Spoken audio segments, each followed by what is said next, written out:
안녕하십니까, 송재윤입니다. 오늘 제가 찾아온 곳은 경기도 용인에 있는 송전저수지입니다. 보통 이동저수지라고도 불리는 곳인데 인근에 있는 고삼지와 함께 경기도를 대표하는 대형 붕어 낚시터입니다. 이곳은 면적이 98만 평, 거의 100만 평에 육박하는 경기도에서는 가장 크고 전국적으로 봐도 네 번째에 해당하는 그런 큰 저수지인데, 제 방에서 봤을 때 우측에 장서리권, 그곳에 좌대가 두 집이 있고요. 중간에 묘봉권에 4개, 좌측에 상류권, 송전권이라고도 하는데 이곳에 6개, 그래서 총 12개의 좌대집이 운영되고 있습니다. 저는 오늘 제가 낚시할 곳은 상류권 최상류에 있는 호남집에 들어왔습니다. 원래 이곳은 연안낚시만 하던 곳인데 약 5, 6년 전에 이곳이 개울이 준설이 되면서 4년 전에 이곳의 좌대가 호남집이 이쪽으로 이사를 왔습니다. 그래서 송전지 중에서 최상류 골자리에 있는 곳인데 저도 이곳은 처음 와보는 곳입니다. 기대도 많이 되는데 지금 3월 말입니다. 오늘이 3월 27일. 조금 본격적인 산란철은 아닌데 여기가 최상류권이기 때문에 붕어들이 좀 빨리 붙을 거라고 생각을 하고, 본격적인 산란철을 앞두고 알자리를 찾아 활발하게 움직이는 봄붕어를 한번 만나보도록 하겠습니다.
이게 그렇지, 걸었어. 크진 않네. 생각지도 않게 토스가 나오고 있는데 씨알이 크지가 않습니다. 조그만 게 나왔네요. 입도 조금 상처가 있습니다. 그래서 이거는 일단 돌려보내겠습니다. 어이구, 좀 더 커서 와라.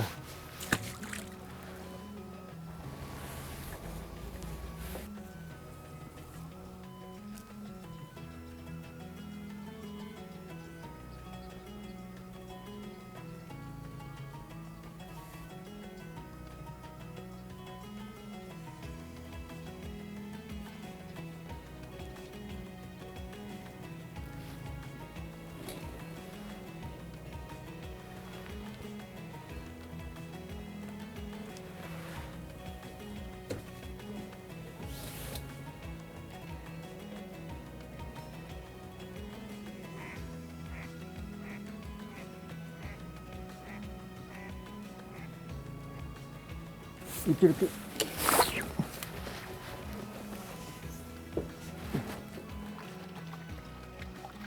이건 얼척이다. 제법 큰데?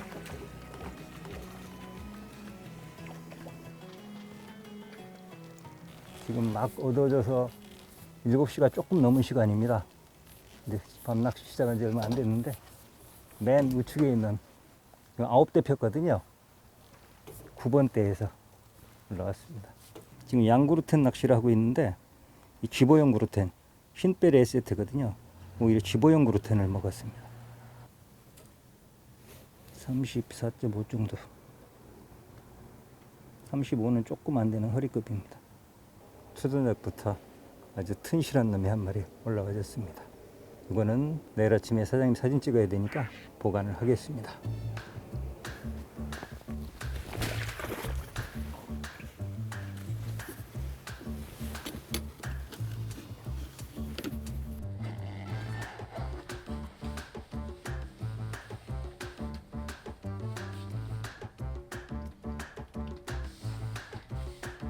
(4번) 4번.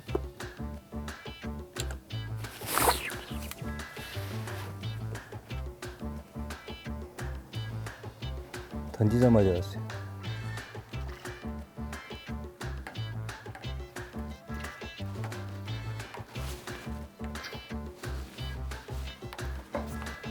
이거는 긴 목줄을 먹었으니까 입질용 그루텐을 먹었는데 월척이 조금 안 될 것 같습니다. 지금 한 8시쯤 된 것 같은데 초저녁에 7시에 하나, 8시에 한 마리, 1시간에 한 마리꼴로 나오고 있습니다. 제일 재밌는 낚시네요.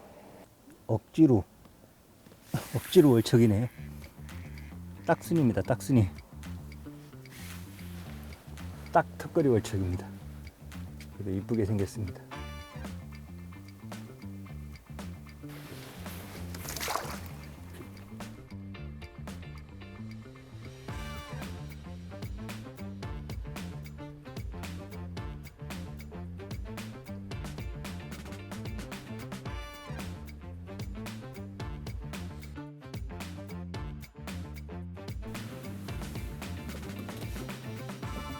(7번) 그렇지.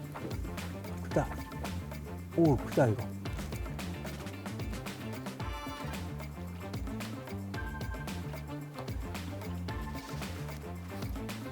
우와. 이야, 가운데 우쭈목한 핀보람이 있네요. 엄청나게 무거운데 한번 보자. 지금 11시 정도 된 것 같은데 8시까지 나오고 소강 상태를 보이다가 10시경에 한 마리 걸었다 떨구고 수초에 감겨서 떨구고 11시 정도에 또 한 마리가 나왔습니다. 36.5네.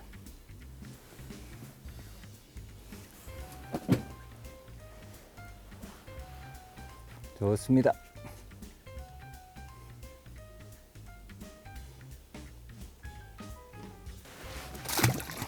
아까 사장님이 촬영한다고 잘 나오는 자대를 주셨었는데 앞에 이제 너무 가까이 바로 앞에 자대가 있고 옆 자대도 그렇고 자리를 잡으려고 해보니까 어느 방향으로 하더라도 이 조명을 치면 방해가 될 것 같아서 그래서 이제 다른 자대 없습니까? 라고 하니까 이 자대 하나 남았는데 여기는 고기가 잘 안 나온다.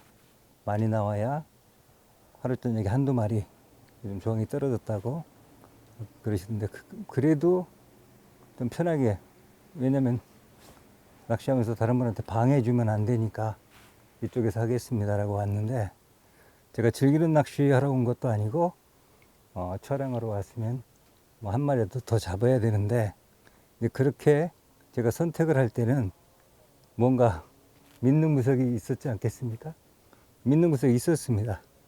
그게 뭐냐면 오늘 쓰고 있는 오리 스텔라하고 그 다음에 채비, 와이어스 이벨 채비, 이 채비를 제가 믿었기 때문에 고기가 전혀 안 나오는 상황이라고 몰라도 그래도 하루 저녁에 한두 마리는 나온다고 했거든요. 그런 상황이라면 나는 무조건 잡을 수 있다, 그런 자신이 있었기 때문에 왔는데 제가 믿는 구석으로 믿었던 전자찌하고 채비 잠깐 설명을 드리겠습니다. 이 전자찌는 오리 스텔라입니다. 저희가 이제 전자찌는 스텔라라는 이름을 붙이는데 작년 봄에 출시한 양어장용은 물방개 스텔라, 그 다음에 자연지용은 오리 스텔라입니다. 오리 몸통에 전자찌를 했기 때문에. 근데 이 오리 스텔라는 불이 색깔이 바뀌는 거는 스마트고 꺼졌던 게 들어오는 건 스텔스입니다. 이 찌는 스마트 찌와 스텔스 기능이 다 같이 들어가 있는 겁니다.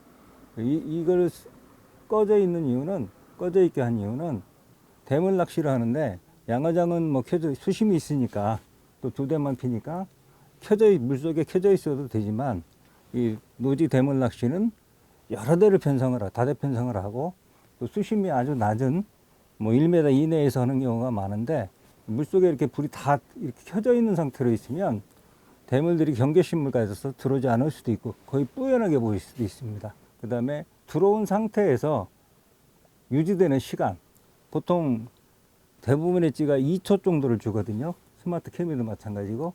근데 저희는 좀 길게 줬습니다. 5초를 줬습니다. 5초를 주는데 이게 길다고 생각이 들면 선택할 수 있도록 했습니다. 그래서 이거를 전지를 꼽을 때 수직 방향으로 아래에서 위로 꼽으면 하나, 둘, 셋, 넷, 다섯. 5초 만에 꺼집니다. 이렇게 오래 기다리는 거고요. 만약에 잔챙이들이 너무 많아서 너무 이렇게 불이 많이 들어와 있으면 오히려 헷갈리겠다. 그런 경우에는 수평으로 꼽으십시오.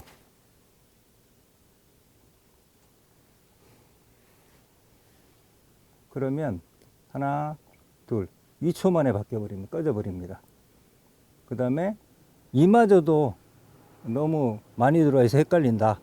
바닥에 뭐 참개가 있다든지 잔챙이가 너무 많아서 너무 깜빡깜빡할 때 그런 경우에는 아예 아래쪽으로 해갖고 아랫방향 위에서 이렇게 뽑으면 안 바뀝니다. 일반 전자찌가 되는 겁니다. 이렇게 선택할 수 있도록 해줬고요. 그 다음에 낚시하다가 잠깐 휴식 취하러 간다든지 밥 먹으러 간다든지 잠자러 들어갈 때 이거 꺼놔야 되는데 보통 10대 뭐 많이 피는 분들 15대도 피고 하는데 이거 다 꺼놓고 가려고 하면 굉장히 비쌌습니다. 그래서 이 찌 같은 경우는 걷어놓으면 낚싯대를 걷어놓으면 찌가 이렇게 되지 않습니까? 이 상태로 2분이 지나면 자동으로 꺼집니다. 이 불이 꺼지고 그 다음에 다시 낚시하려고 해서 딱 들면 불이 들어오게 되어 있습니다. 그래서 자동 절전 기능이 있고요. 몸통도 아주 최첨단 소재인 아주 가벼운 나노를 사용했는데 나노도 종류가 굉장히 많습니다. 그 중에서 아주 최고급, 요즘에 나온 최고급 소재를 써서 아주 가벼우면서도 눌리지 않도록, 그래서 예민하면서도 견고하도록 그런 소재를 써서 웬만한 충격에 눌리지가 않습니다. 그래서 많은 분들이 전자찌는 안에 배터리가 들어가 있기 때문에 둔할 거다 이런 생각 하시는데 전혀 둔하지 않습니다. 오히려 일반 찌보다 더 예민합니다. 그리고 낮에도 이게 이 돋보기를 했는데 주황색을 했기 때문에 어떤 배경에서나 시인성이 굉장히 좋습니다. 특히나 밤에 녹색은 굉장히 보통 뭐 눈뽕이 온다고 하지 않습니까? 난반사가 일어나서 눈이 굉장히 아픕니다. 근데 요거는 하나도 눈부시지 않고 그리고 굉장히 멀리서 봐도 아주 잘 보입니다. 지금 같은 경우도 저 앞에 아파트가 있고 가로등이 있어서 사실은 찌보기가 굉장히 안 좋은 상황인데도 낚시하는데 전혀 문제가 없습니다. 찌에 대해서는 이 정도 설명드리고요. 채비를 설명드리면 보통 노지 낚시는 이 분할봉돌이 좁쌀봉돌 채비로 시작을 해서 이제 보통 수입벨 채비로 왔는데 이렇게 채비를 이렇게 번봉돌과 밑에 조그만 거 하나 넣는 분할봉돌 채비가 유리하다는 건 많은 분들이 다 인정을 하실 겁니다. 자, 근데도 불구하고 이걸 사용하지 않는 건 사용상의 불편함 때문입니다. 채비 만들기도 귀찮고 그 다음에 이제 엉키는 게 많아서 사용하다 보면 또 투척할 때도 그렇고 뜰채 안에서도 그렇고 그래서 이제 사용하다 포기하시는 분들이 많은데 그런 문제를 해결하기 위해서 이거는 와이어 채비, 여기를 와이어를 사용했습니다. 강선. 그래서 엉키지가 않습니다. 이게 이렇게 엉킬 일이 없습니다. 이게 형상기억 소재거든요. 이렇게 될 일도 없지만 이렇게 되더라도 원상태로 딱 돌아옵니다. 근데 이게 너무 뻣뻣하면 튀는 입질이 나올 수 있기 때문에 이 아랫부분에 이렇게 휘어지는 스네이크를 줬습니다. 그래서 완충 역할을 할 수 있도록 그렇게 줬고, 그 다음에 전체적으로 밸런스를 맞춰서 저희가 밑에 수입배를 딱 적당한 수입배를 달아줬기 때문에, 물론 이것도 이제 종류가 길이가 이렇게 다 다르게 나와 있는데, 노지 낚시 같은 경우는 대부분 수심이 낮은 곳에서 하기 때문에 한 10cm 정도 짧은 거 사용하면 11cm짜리 짧은 걸 사용하면 좋습니다. 그래서 여기에 이제 와이어 강선 채비, 그 와이어 채비도 두 가지가 있습니다. 도래형이 있고, 이렇게 도래형은 이 스네이크 없이 도래만 붙어 있는 건데, 그건 거기에다가 다시 목줄을 쓰고 본인이 수입배를 달아야 되거든요. 그래서 그건 장점이 본인이 원하는 수입배를 달 수 있다는 장점이 있는데, 이제 자작을 또 해야 되기 때문에 조금 귀찮습니다. 그래서 오히려 그런 게 싫으신 분들은 이렇게 일체형으로 되어 있는 스네이크형을 쓰시면 이렇게 다 되어 있으니까 핀크립 달아놓고 그냥 끼우면 되는 거니까 이렇게 하시고, 찌맞춤은 요 스냅링이나 링 끼워서 맞추시면 되는 겁니다.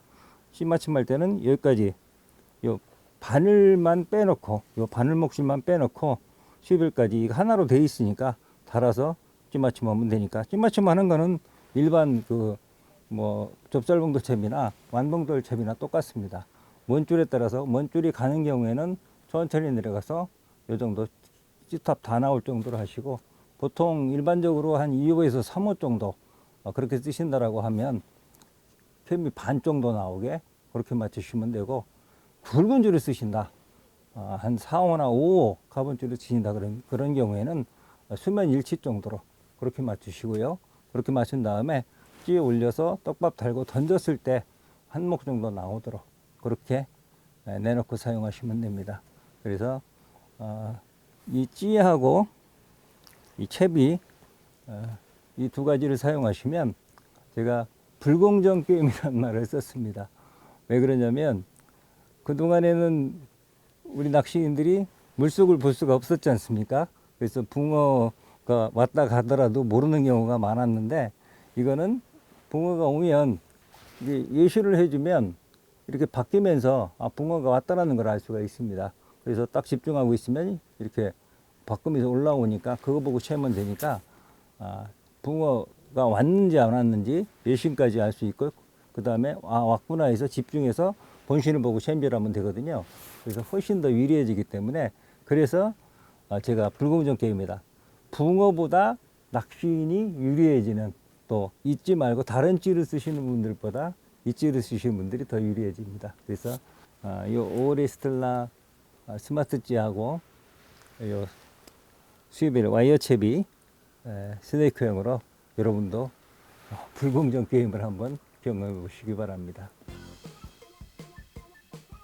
3번.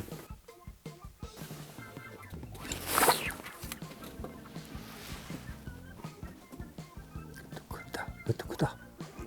오, 엄청 크다. 와, 이거. 우와.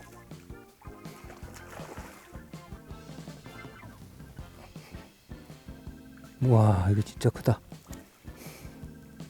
이거 길어요. 근데 잉어다, 잉어. 잉어예요. 참.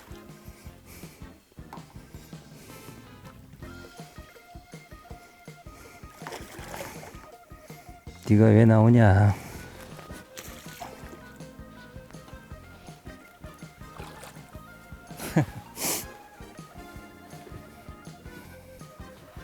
한동안 입질이 없다가 큰 거란만 그렸는데 잉어입니다. 오자 잉어네요.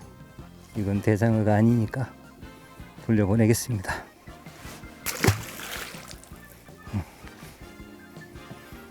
휴식 취하고 또 새벽에 해야 될 것 같습니다.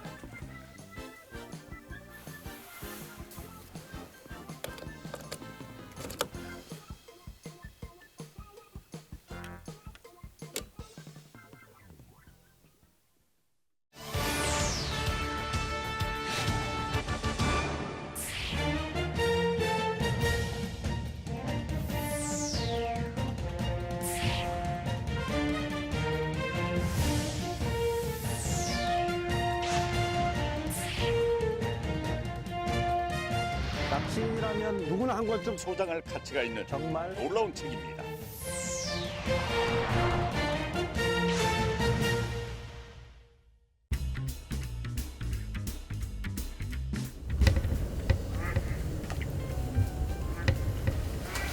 근데 4시에 나오기로 했는데 제가 좀 일찍 깨갖고 먼저 나왔습니다. 그래갖고 쭉 던져놨는데 맨 가에 있는 게 한 마리가 올라왔습니다.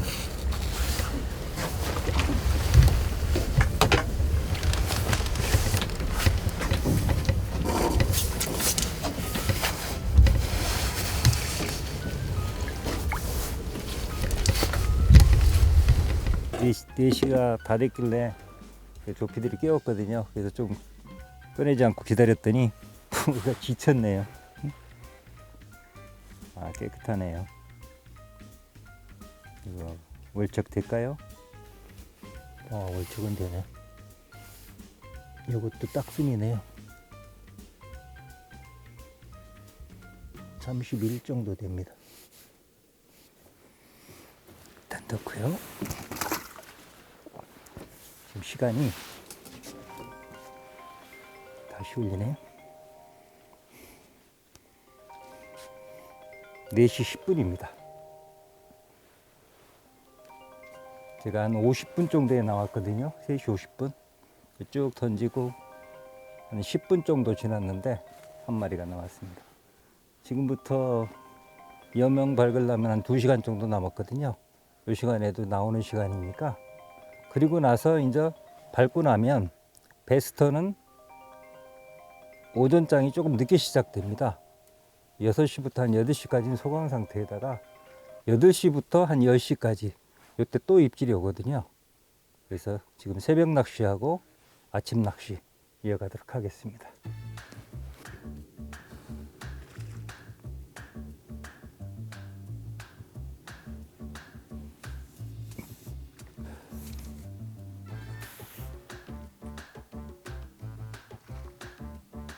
입질.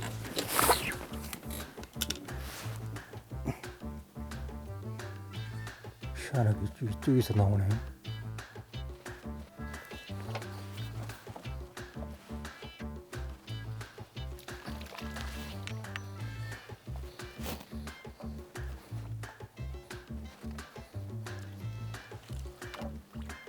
어젯밤에는 이쪽에서 입질을 전혀 못 받았는데 희한하게 새벽에는 이쪽 짧은데 2.6한대거든요. 요거는 수채 안 붙이고 거의 중간에 이렇게 놓은 건데 이쪽에서만 연속 2마리 지금 입질을 받았습니다. 아무래도 지금 이 물골 쪽으로 회유를 하는 것 같습니다. 물치가 안 되네. 이거 짧네. 등치는 있는데 꼬리가 상하고 그래서 29밖에 안 됩니다.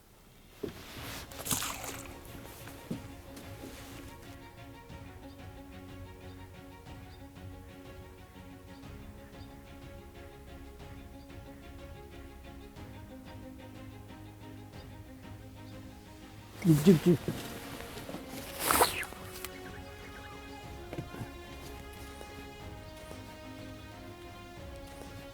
걸렸나? 야, 오랜만에 입질 왔는데 졸다 같이 했습니다. 근데 수채 걸렸네요. 이게 지금 앞에 강한 수추가 있는데, 야, 이거 두 바늘이라 있는 것 같네. 있네요. 나왔습니다.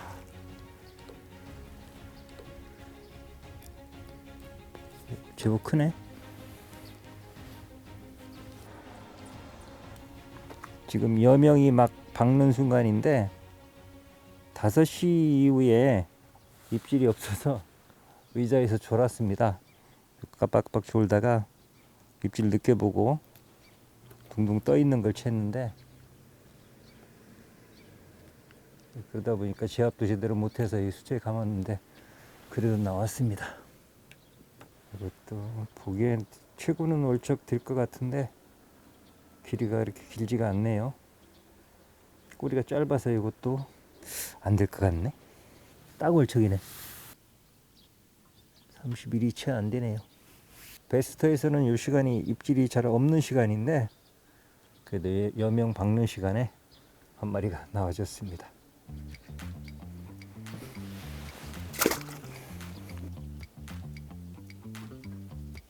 입질. 이거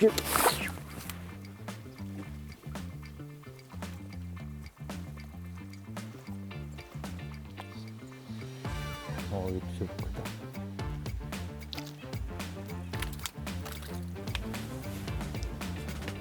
오, 이쁜 붕어가 나왔네. 아침에 이쁜 붕어가 한 마리 나왔습니다. 이 시간대에 베스트가 입질이 없는 시간대인데 오늘은 나오고 있습니다. 33 조금 넘네. 아주 크진 않은데 아주 튼실하게 생겼습니다.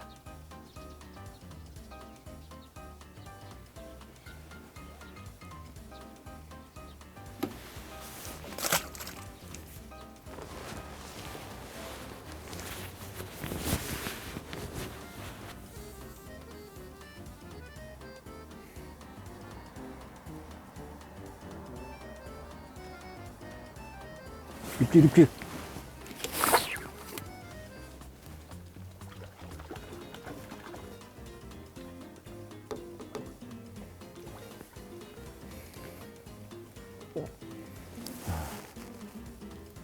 졸릴만 하면 한 마리씩 나오네요. 졸다가 또 한 마리 잡았습니다. 붕어는 예쁜데 크지는 않네요. 졸다가 이렇게 보고 있는데 올라와 있었습니다.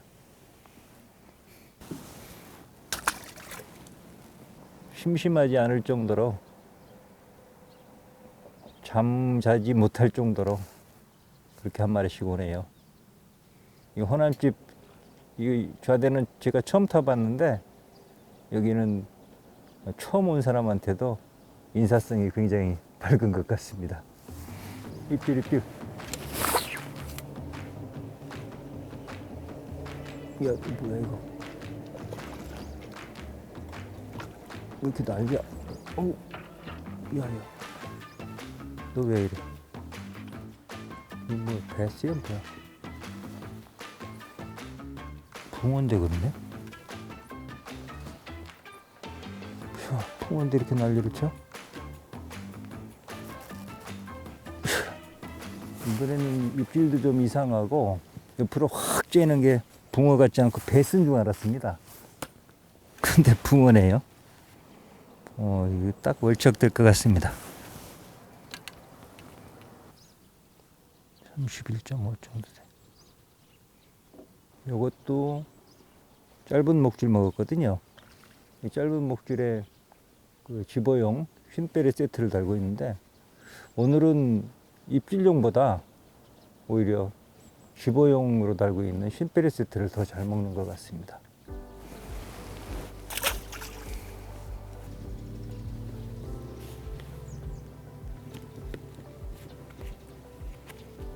입질.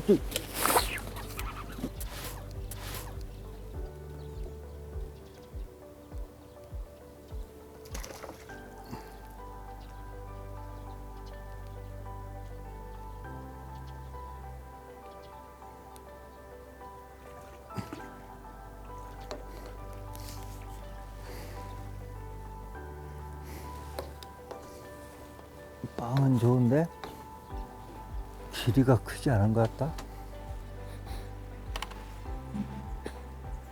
무겁기는 엄청 무겁네. 아주 크진 않은데 이제 이쁜 붕어가 나왔습니다.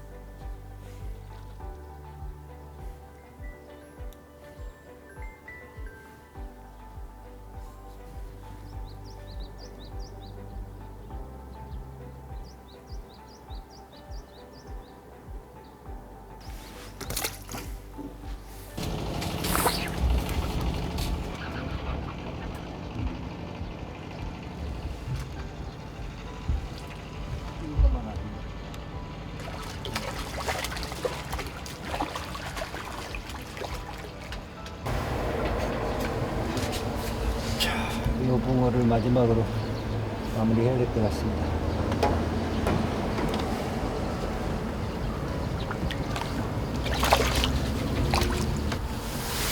잘생겼다.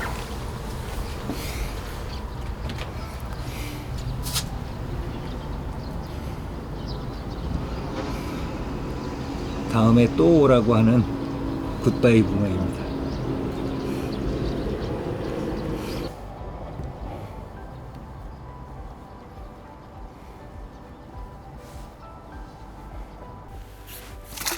경기도에서 가장 큰 저수지인 송전지 최상류권에 있는 이 호남집 좌대에서 저도 처음 낚시를 해봤습니다. 하룻밤 낚시를 해봤는데 정말 재밌는 낚시를 했습니다.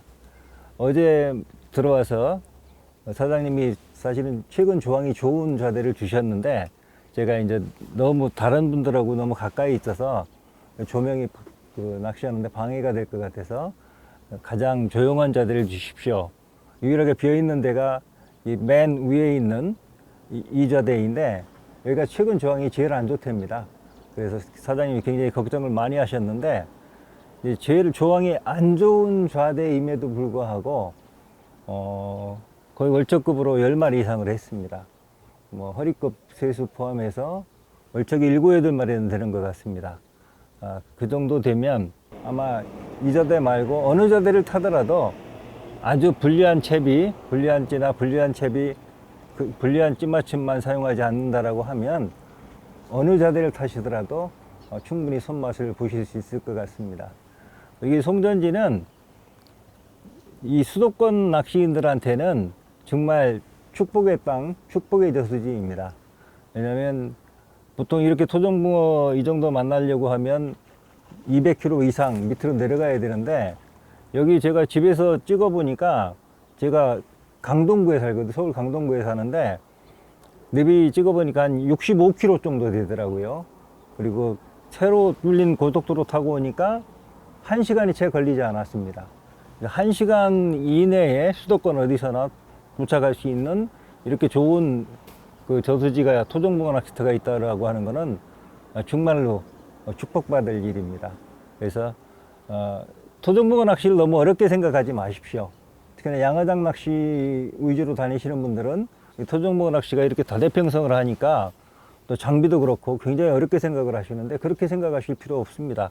저도 이렇게 좌대 낚시 이렇게 오고 하면 친구들하고 같이 오면 친구 5대 펴주고 저 5대 피고 옆에 이렇게 나란히 앉아서 도란도란 얘기하면서 낚시합니다. 그리고 친구 2명하고 오면 심지어 소자 놓고 서너 대 피고도 낚시합니다.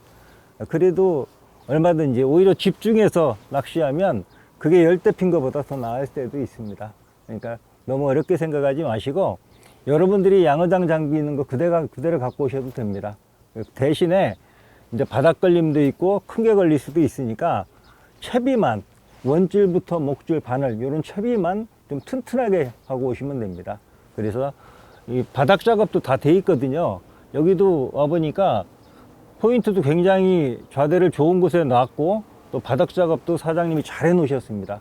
그래서 여기가 아주 신흥 명소로 이 송전지의 신흥 명소로 부각이 되고 있는 것 같습니다.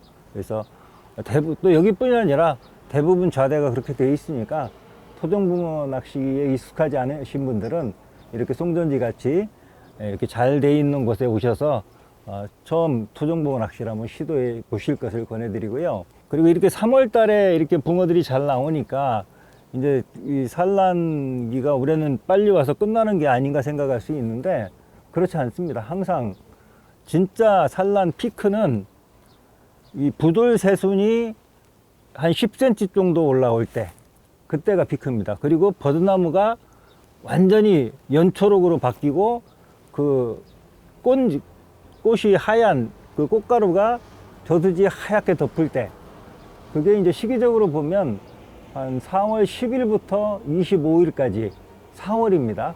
4월 10일부터 25일까지 약 15일 정도거든요. 그때가 정말로 산란 피크입니다. 그때 오시면 누구나 정말로 하루 저녁에 허리끝 포함해서 4자까지도 노려볼 수가 있습니다. 그러니까 끝난 게 아니니까 여러분들도 이 영상 나갈 때쯤이면 4월 초가 될 텐데 그때 오셔도 충분히 가능하니까 여러분들도 한번 이렇게 좋은 곳에 오셔서 월척도 또 사자도 한번 만나보실 것을 권해드립니다.